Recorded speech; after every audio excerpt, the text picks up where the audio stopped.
Hey everyone, how's it going? Welcome back to another Walking Dead video. So in this one here, I wanted to actually talk about the Walker variants that are supposed to be in Daryl Dixon. And there's specifically a shot that I want to talk about that for some reason in my original breakdown of the trailer, I completely ignored. Like, I don't know why I didn't see it. And honestly, my original reaction to watching it, I didn't see it at all. So I just, yeah, for some reason entirely ignored it. But it's actually, like, honestly, it's a very, very big scene. And so, yeah, let's talk about that. Let's break it all down. And yeah, so before going any further, obviously make sure to hit subscribe if you do want to get all my Walking Dead content like this. And if you haven't followed me on Twitch yet, definitely go do so. I will be playing the Walking Dead games. I'm likely going to be playing that or Teenage Mutant Ninja Turtles Shredder's Revenge. I might play that later on tonight. So yeah, I hope to see you guys there. But let's actually talk about the Walker variants here. So the big question that everyone's been asking is, where are the variant Walkers? Because that was obviously a big exciting thing for this show, right? Like before we saw the trailer, and really for the last year or more, I guess since World Beyond's ending, that was sort of what we were, wondering about. Or I guess not even since World Beyond's ending, since they confirmed that Daryl's show was going to take place in France. Everyone was wondering, well, I guess this show is going to be about those Walker variants, those very aggressive Walkers. And like, yeah, we just had so many questions about them, right? And like everything that we've seen now, for the most part, we haven't seen anything about them yet. I don't think that means that there's like none. Like, I really don't think that. I actually just think that, at least for me, my expectation was that these were going to be the Walkers that were there. So every single Walker that we see in France was going to be pretty aggressive like this. Well, I think they're going to be using it a little more differently. I do think these Walker variants are going to be more like special Walkers. We won't see them all the time, but definitely I do think they're likely going to be used as weapons. They're very special Walkers, and I think as soon as Daryl encounters them, I think it's going to be a very, very insane scene. So the shot that I want to talk about is this Walker here that is chained up. This Walker in this scene is actually like aggressively trying to get loose. It's actually like moving its arms around. It's actually just really trying to get away. And it's a Walker, you can tell. Like, it's definitely a Walker for sure. This is a Walker that is chained up. It's trying to get loose and it can't. And again, I think the variant Walkers that we were excited for aren't necessarily just going to be like roaming around free everywhere, right? I think they're going to be used for special occasions, which I think is why this Walker is chained up here. I think the acid burning Walkers that we saw in the premiere of Daryl Dixon is actually most likely explained by them just being failed experiments. I think it makes a lot of sense for that to be the case because, I mean, obviously those Walkers are just sort of left alone there. That was a place where they were sort of doing experiments, or I don't even know if they were necessarily doing experiments there, but that could have been. Like, that could have been a place originally, but obviously over time ended up just being like this secret sort of base where, some scientists were doing stuff. And yeah, again, I'm not entirely sure of the point of this place here. Like, that's something that we're going to learn. I mean, there's a reason why Daryl went there in the very first episode here. Like, there is a connection overall, right? Because does it make sense to have the story here for Daryl Dixon to be the good guys are trying to find the cure and bring Laurent to a specific location to revive humanity, and the bad guys are probably most likely wanting to keep humanity defeated in order to keep these Walkers as special weapons, to keep their power, right? I think that makes a lot of sense. I actually think that really adds up when you're looking at a lot of the story elements here, because like, why do the villains want Daryl dead? Like, why are they going after him? It's probably because they get word of the mission that he's on, because they are listening on the radio to a lot of what's happening. So they're obviously like, they know what Daryl's doing. They know how special Laurent is. And I think they want to stop that, right? And it has to do in the World Beyond season 2 finale, or at least the post-credit scene, right? Like, that's the thing. Why show us that scene? Like, what was that scene about, right? That scene wasn't just like a specific location, and the events of that scene was just entirely going to be unrelated to the show and whatnot. Like, the story of what was happening there is entirely connected to the Daryl Dixon show. That is something that Gimple worked out a very, very long time ago, right? And it was most likely just Gimple. So to me, when I look at it, like, when you really analyze that scene, it seems like, yeah, the point of it is that woman, I mean, I don't know if she's a scientist or not, but she knew about the scientists and what they were doing here, and they did something really, really awful. And I don't know if she was trying to spread the truth everywhere, if she was trying to let people know what was happening. That kind of seemed like that could be a potential storyline there. And then that guy comes in, obviously, and then just like kills her, and then she becomes a very aggressive Walker afterwards, right? Like, he almost does it in a sense to just sort of silence that and end all of that, and then he walks out. I think that guy is likely a part of this group here with the group that is trying to kill Daryl here. I do think that is likely what it is here. And so that woman, I mean, I have no idea who, like, again, they could really actually play a role in season 1 here in some way. Anyways, we could learn more about like the groups that they were with.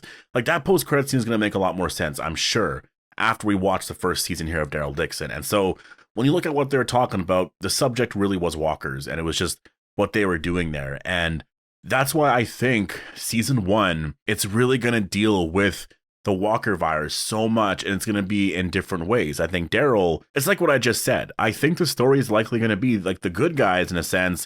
You know, you have Daryl, like the nuns and all of that. I think they want to find the cure and bring on the revival of humanity, and they believe that that is the case with Laurent. And so they want Daryl to deliver him as a messenger sort of thing and bring him to a specific place, right?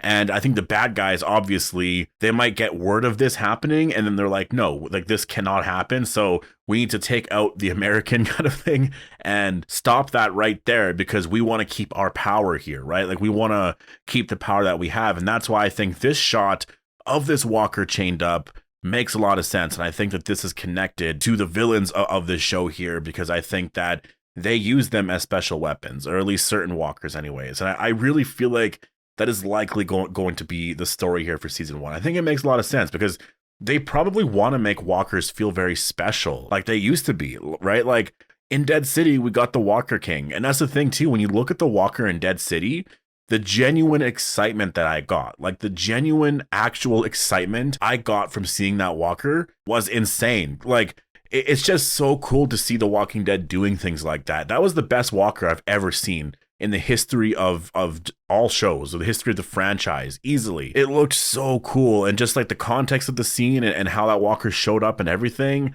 like it was a big selling point for Dead City as well. Like when people saw that walker in the trailer, in the first main trailer, everyone was like, oh, I gotta check out this show. That was, at least for me, that was a big thing. Once I saw that walker, I was like, whoa, I need to check out this show. It was combined with what the story was going to be and everything that we kind of got there, but like that Walker King, like easily my favorite walker of just all time. And I would like to have like an actual like figure of that walker. Like I really would, if there was like a life-size, or not life-size figure. I mean, a life-size figure would be amazing, but like just a whatever type of thing. Like I would put that up as like decoration in my house. That would be so insane. That'd be amazing. And I haven't been able to say that about The Walking Dead in a very, very long time, because The Walking Dead used to do that a lot in its first, I don't know, however many seasons. Like they would have special walkers here and there, and they still did that in recent seasons, but it just wasn't, I don't know, there was just something about it that just wasn't that captivating. And you see a walker like this, and it was just like, whoa, like that was insane. And so I think that Daryl Dixon is going to continue that trend. And I think they likely will introduce a really, really cool walker there. And that's why I think these aggressive walkers, like this walker here that's chained up, I think that that's going to be what it is. Like there could even be like a bigger walker here that's sort of like, you know, the main boss kind of thing of this season. And yes, this does kind of feel like Resident Evil a little bit. You know, it's venturing into that type of stories with zombies. Like I do get that. And I know some people do criticize that, because I mean, I've criticized that about the Resident Evil franchise, like with the games anyways. You know, the fourth one, I definitely don't like the zombies and stuff there, even though they're technically a little different. The virus is different there, but that game is like honestly like I would even say like maybe even a top 10 game of all time, right? Resident Evil 4. It's not number 1 for me for the Resident Evil franchise. That is still Resident Evil 1, but I mean, everyone I know says like Resident Evil 4 is number 1, and I totally get why. So like I'm also like in agreement with that as well. I totally get it. And as this relates to The Walking Dead, you know, I think touching on some of that, having the walkers get a little more advanced, or I guess enhanced, I think it just creates a lot more excitement. You know, like they've been living in this apocalypse for 15 years now. You need to sort of up the stakes a little bit here. And if you don't, like, again, it's just going to get kind of boring, and it's going to be sort of what it was. When there's threats like that, that's what makes everything so exciting. That's what makes it so cool. And the thing is, honestly, Maggie, after she saw that walker that was like, or like the Walker King, she should have told somebody about that afterwards, and it was like, oh, I fought a walker that looked like that. Like, stuff like that would make it a little bit more believable, a little bit more realistic, but obviously it's fine that she never did that. So overall, am I okay with the direction of walkers getting smarter, seeing these variant walkers? I am. I totally am. Like, honestly, I want them to go more and more in this direction. And I'm not talking about doing like, you know, like a Mr. X or something like that. You don't have to go there overall, like with this, but just have them be a little bit more aggressive. Have them just a little more threatening, you know, like even like the walker in season 7, I believe, or was it season 8? It was one of those 2 seasons where Rick was captured. Actually, it was season 8. Rick was captured by the scavengers, and we had the walker there. That walker just looked so cool, right? And again, that walker was just a very normal walker, but because it had like armor and stuff on it, it's very memorable. Like it's so memorable, right? So they gotta start doing things like that again. And they are, that's the thing. Dead City, reintroduced that. And I do think this shot here of this walker is also sort of a hint that Daryl Dixon is gonna be continuing that trend. And I think it's just absolutely amazing. Very, very brilliant. I think it's a really great way in keeping the zombie story here alive, keeping interest in zombies alive, because The Last of Us is doing that, right? Like we saw that big zombie thing or whatever. I don't remember exactly what it was called. It was in one of the last episodes. But like The Last of Us in general has clickers, right? So The Walking Dead can't just stick with normal zombies anymore. Like they do have to obviously keep them around, but like they need to introduce some more exciting stuff here. And I think that they are. And so that's why I'm totally okay with it. But anyways, yeah, I wanted to address the Walker variant stuff. I wanted to talk about this shot here, so I did. But definitely post your thoughts down below on everything here. Do you think that the Walker variants are going to be used as like special weapons by the villains, or do you think it's just going to be unrelated and they'll just sort of be kind of around and like they won't really contribute or hold that much value to the story? Post all your thoughts down below. Hope you all enjoyed the video, and I'll see you guys in the next one.